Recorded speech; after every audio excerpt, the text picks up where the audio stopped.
Comme vous le savez, je suis quand même plutôt d'un naturel optimiste, même si la situation peut parfois paraître désespérée. Et c'est vrai que c'est quand même mal engagé sur de nombreux points. Mais je me dis qu'il y a toujours de l'espoir. Et objectivement, je sais que c'est vrai. Maintenant, il m'arrive parfois d'avoir des petits coups de mou, de voir des choses qui me déplaisent et qui me font parfois perdre quelques instants cet enthousiasme, cet espoir que j'ai.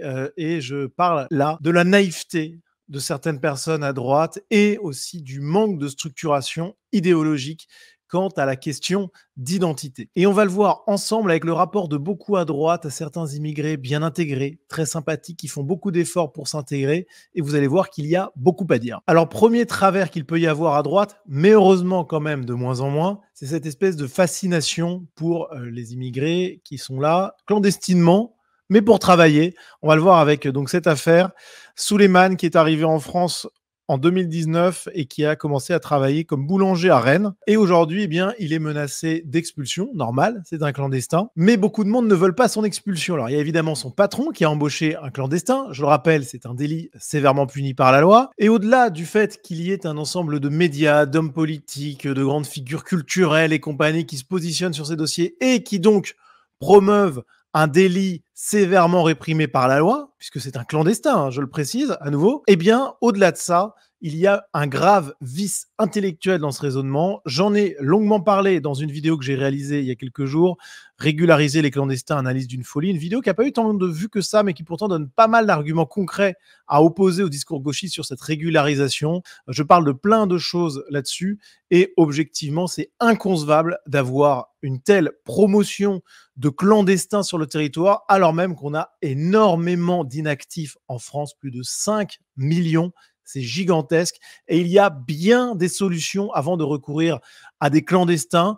Au-delà du fait que c'est illégal, c'est tout simplement immoral. Et c'est vrai qu'à droite, il peut y avoir une espèce de tendance, heureusement de moins en moins présente, mais à valoriser ces immigrés qui viennent travailler et donc qu'il faudrait accepter. Eh bien, c'est une erreur dramatique. Les clandestins, quand ils arrivent, ils sont prêts à tout, ils sont prêts à toutes les conditions salariales, etc. Ils sont corvéables à merci. Le travail que fait Souleymane, un Français autochtone pourrait le faire également, peut-être pour un petit peu plus cher. Et alors, en fait, si on doit payer notre baguette 5 à 10 centimes plus cher pour compenser ça, aucun problème, surtout quand on sait ce que nous coûte l'immigration extra-européenne chaque année, un montant démentiel, évidemment qu'on est prêt à faire un petit effort financier. Bref, il y aurait beaucoup à dire, donc je vous renvoie à ma vidéo sur la question, je la mettrai en description de cette vidéo pour que vous ayez le lien. Et on va passer à un autre dossier vraiment incroyable. On va parler de Chenaya. Chenaya qui a été pendant quelques jours une espèce d'égérie de la droite qui valorise l'immigration, qui s'intègre, etc., etc. Donc, qui est Chenaya? Chenaya, c'est une immigrée sri-lankaise qui est arrivée il y a 4 ans en France, qui a appris le français, qui s'est fait des amis, qui a obtenu 15 sur 20 au bac de français. Alors, c'est pas non plus une note extraordinaire, mais c'est vrai que pour une immigrée extra-européenne qui a appris la langue récemment, c'est quand même très correct, évidemment. Et eh bien, Chenaya, elle s'est vue remettre une OQTF, une obligation de quitter le territoire français par la préfecture, et elle doit donc partir. Alors évidemment, quand on voit ce traitement appliqué à Chenaya et qu'on le compare à celui qui est appliqué à certains clandestins sur le territoire, évidemment, il y a un deux poids, deux mesures qui est assez insupportable, je comprends bien. Effectivement, il y a des gens qui sont sous OQTF qui ne partiront jamais, qui resteront là, qui n'auront pas leur OQTF exécuté, et qui sont 1000 fois plus nocifs qu'elle, bien entendu. Il y a même des clandestins qui ne seront jamais visés par une OQTF et qui continuent à faire des choses très négatives sur le territoire. Bref, effectivement, à première vue, on se dit, c'est un scandale, c'est quand même bizarre. Et c'est d'ailleurs ce que se sont dit beaucoup à gauche. On a des figures de gauche, comme Yvan Le Bolloc, par exemple. On a Siam Asbag, militante de gauche radicale, décoloniale, comme on dit, qui a tweeté soutien à Chenaya, évidemment, mais il faut refuser le narratif de l'immigré modèle qui mérite de rester en France parce qu'il a accompli tel ou tel exploit, qu'il est brillant ou conforme. Même si elle n'avait pas d'amis et même avec 4 sur 20 au bac, l'OQTF, c'est non.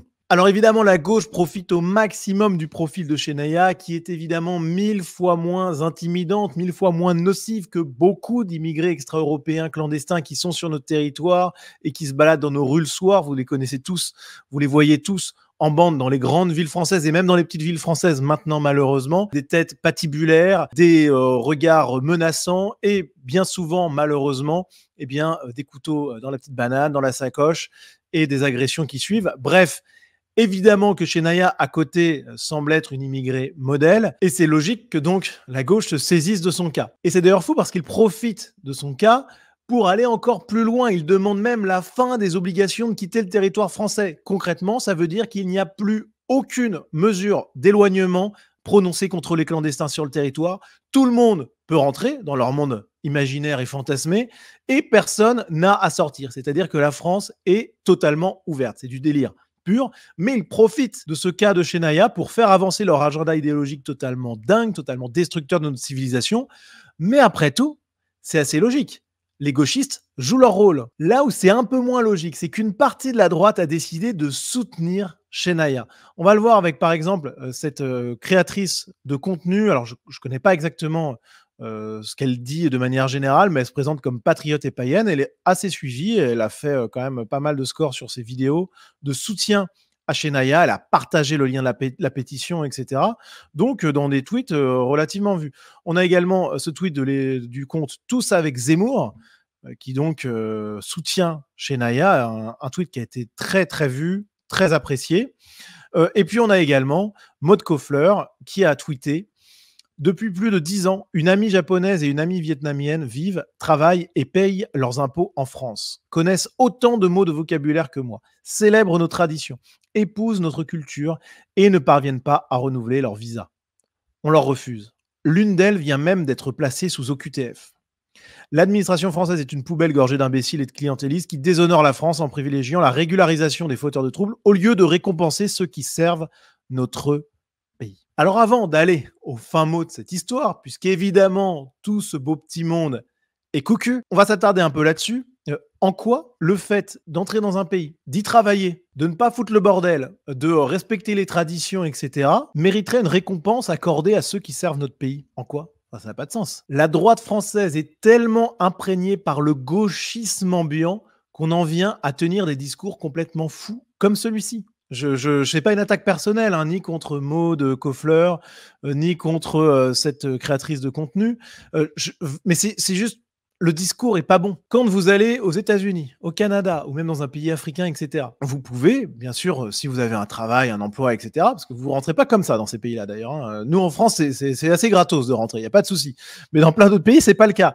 Ce sont des pays fonctionnels. Enfin, vous allez me dire, ça change. Aux États-Unis, au Canada, ils font rentrer un peu n'importe qui en ce moment. C'est pas faux, mais il y a quand même un petit peu de procédures à respecter théoriquement. En tout cas, des procédures bien plus complexes que celles pour rentrer en France. Quand vous allez dans ces pays-là, vous y travaillez, vous avez un contrat de travail, etc. Mais ça ne vous donne pas le droit de rester si jamais vous avez plus de travail. Ça ne vous donne pas le droit de rester éternellement. Ça vous donne certainement pas le droit à la naturalisation non plus. C'est pas parce que vous payez vos impôts dans un pays que vous obtenez la nationalité et que vous avez un droit à y résider éternellement. Ça n'a pas de sens. Et là, en l'occurrence, Chenaya. Alors, Chenaya, c'est un cas évidemment un peu exceptionnel. On peut se dire, c'est quand même abusé de la faire partir. Mais en réalité, quand vous vous intéressez à l'affaire, ses parents sont expulsés du territoire. Donc si elle reste toute seule, sans sa famille. Ça n'a pas de sens. La préfecture a d'ailleurs noté qu'elle pouvait vivre une vie de famille avec ses parents au Sri Lanka. Le Sri Lanka, c'est pas un pays en guerre. C'est un pays qui n'est pas la France, mais c'est pas pour autant qu'elle ne doit pas y retourner. Surtout, est-ce que c'est parce qu'on a des bonnes notes au bac? Est-ce que c'est parce qu'on apprend le français? Est-ce que c'est parce qu'on a des amis? Est-ce que c'est parce qu'ensuite on paye des impôts, etc., qu'on a vocation à rester sur le territoire? Si c'est le cas, ça veut dire qu'on ouvre la porte à des millions et des millions d'immigrés supplémentaires. C'est juste pas possible, en fait. Il y a un principe de réalité. En fait, il faut regarder le contexte. Que ce soit pour Souleymane, qui travaille sans doute durement dans sa boulangerie, mais qui, je le rappelle, est clandestin, n'a pas le droit de le faire, le patron n'a pas le droit de le faire non plus, et il prend la place d'un chômeur français autochtone. Enfin, je le rappelle.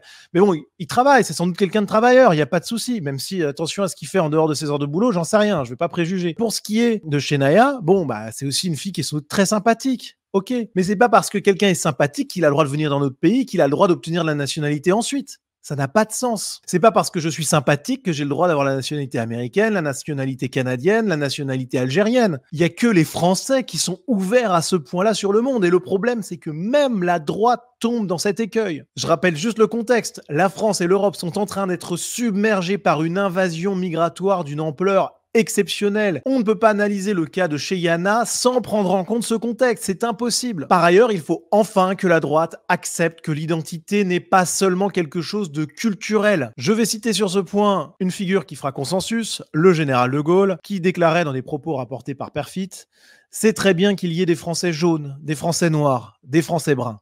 Il montre que la France est ouverte à toutes les races et qu'elle a une vocation universelle. Mais à condition qu'il reste une petite minorité. Sinon, la France ne serait plus la France. Nous sommes quand même avant tout un peuple européen de race blanche, de culture grecque et latine et de religion chrétienne. Voilà ce que disait Charles de Gaulle. Et voilà ce qu'il faut que les gens de droite aient en tête.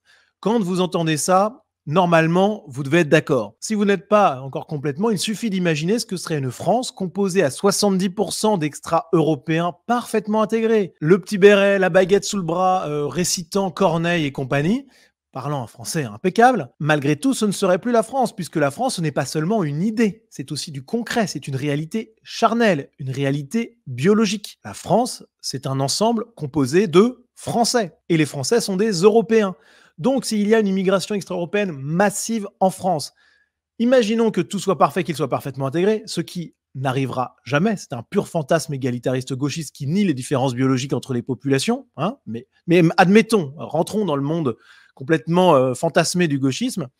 Même s'ils étaient parfaitement intégrés, ça ne serait plus la France malgré tout. Et si vous êtes d'accord avec le général de Gaulle, si vous êtes d'accord avec moi, eh bien, il est nécessaire de mettre à jour votre définition de l'identité, si ce n'est pas déjà fait, en y incluant le facteur biologique, le facteur ethnique. Et donc, pour revenir à Chendaya, vous ne pouvez pas faire abstraction que dans cette affaire, c'est un symbole. Alors, c'est vendeur sur le papier, ok, je suis d'accord, il ne faut surtout pas être inhumain avec elle, il faut qu'elle rentre chez elle retrouver sa famille, qu'ils vivent une belle vie au Sri Lanka, et il faut le faire de la manière la plus humaine possible. Ok. Mais si on reste coincé dans cette posture d'ouverture absolue parce qu'elle est sympathique, etc., on légitime la venue sans aucune limite de millions et de millions d'extra-européens dans notre pays. C'est impossible, ça signifierait la destruction de notre identité, la destruction de notre civilisation. Vu la menace démographique et civilisationnelle qui pèse sur la France et sur l'Europe tout entière, il est désormais impensable d'accepter l'immigration extra-européenne et de valider de manière consciente ou non ce genre de discours d'accueil de Chendaya, de Suleiman, etc., qui sont des braves gens, qui sont des gens travailleurs et compagnie. C'est pas le problème. Le problème, c'est de sauver notre pays. Et ça commence par accepter que l'identité est en partie biologique et qu'il est nécessaire de préserver notre substrat ethno-culturel français. Voilà la grosse mise à jour que la droite doit faire, chose qu'elle est incapable de faire aujourd'hui parce qu'elle a peur de ce sujet. Mais malheureusement, c'est impossible de sauver le pays si on ne prend pas en compte ce facteur ethnique. C'est complètement impossible puisque finalement, on se retrouve à valider la venue de Chenaya, on se retrouve à valider la venue de nombreuses autres personnes dans des cas similaires. Et on assiste impuissant, et même en étant complice, à la dilution de notre identité. C'est impossible, c'est impardonnable. Donc la droite doit changer là-dessus. Et honnêtement, je suis assez fier, à titre personnel, de faire partie de ceux qui mènent ce combat. Il n'y en a pas beaucoup, mais on va être de plus en plus nombreux. Le réel nous donne raison, la science nous donne raison. Il existe bien des différences biologiques moyennes entre les populations qui ont évidemment un impact énorme, parfois, dans le réel, et je suis certain que tout ça va se voir de plus en plus et que ce combat que je mène avec quelques autres, pas beaucoup, je me répète, eh bien, je suis certain que ce combat, il va payer. De toute manière, il est essentiel puisque sinon, eh bien, il n'y a pas de limite à l'immigration extra-européenne et ça, c'est impensable. Alors, pour finir, la blague, c'est quand même qu'on a appris aujourd'hui que cette icône de la droite, encensée donc par des créateurs de contenu, encensée par certains internautes, encensée par Maud Koffler, eh bien, cette jeune Chenaya, elle s'est affichée à côté d'un syndicat lycéen d'extrême gauche en appelant à une assemblée générale contre les OQTF et le racisme d'État. Voilà où mène cet aveuglement terrible de beaucoup à droite sur la question ethnoculturelle. Voilà à quoi ça mène, à se faire cocufiée par ses protégés. Elle n'a rien demandé à personne à droite. Il y a des tas de gens qui, d'eux-mêmes, volontairement, ont pris sa défense, ont volé à son secours. Mais enfin, je veux dire, c'est complètement fou. Quand on prend en compte le contexte dont je vous ai parlé, la submersion migratoire de la France, de l'Europe, etc., militer pour le maintien sur le territoire d'une nana, aussi méritante soit-elle, ça n'a aucun sens. Eh bien, ça leur est revenu dans la figure. Et franchement, ça peut être une bonne leçon. Voilà, elle s'affiche avec un groupuscule d'ultra-gauche. Franchement, j'espère que ça va permettre à tout le monde de ne plus faire ce genre d'erreur. Premièrement, il faut reconsidérer la définition de l'identité en y incluant des éléments biologiques. Et ensuite, il faut arrêter de voler au secours des immigrés extra-européens, intégrés et compagnie. Là, c'est quand même complètement incroyable. Une assemblée générale devant son lycée, là, contre les OQTF et le racisme d'État. Mais si le racisme d'État est si fort en France, mais pourquoi tu veux rester à tout prix chez Naya? Ça n'a aucun sens. C'est complètement débile.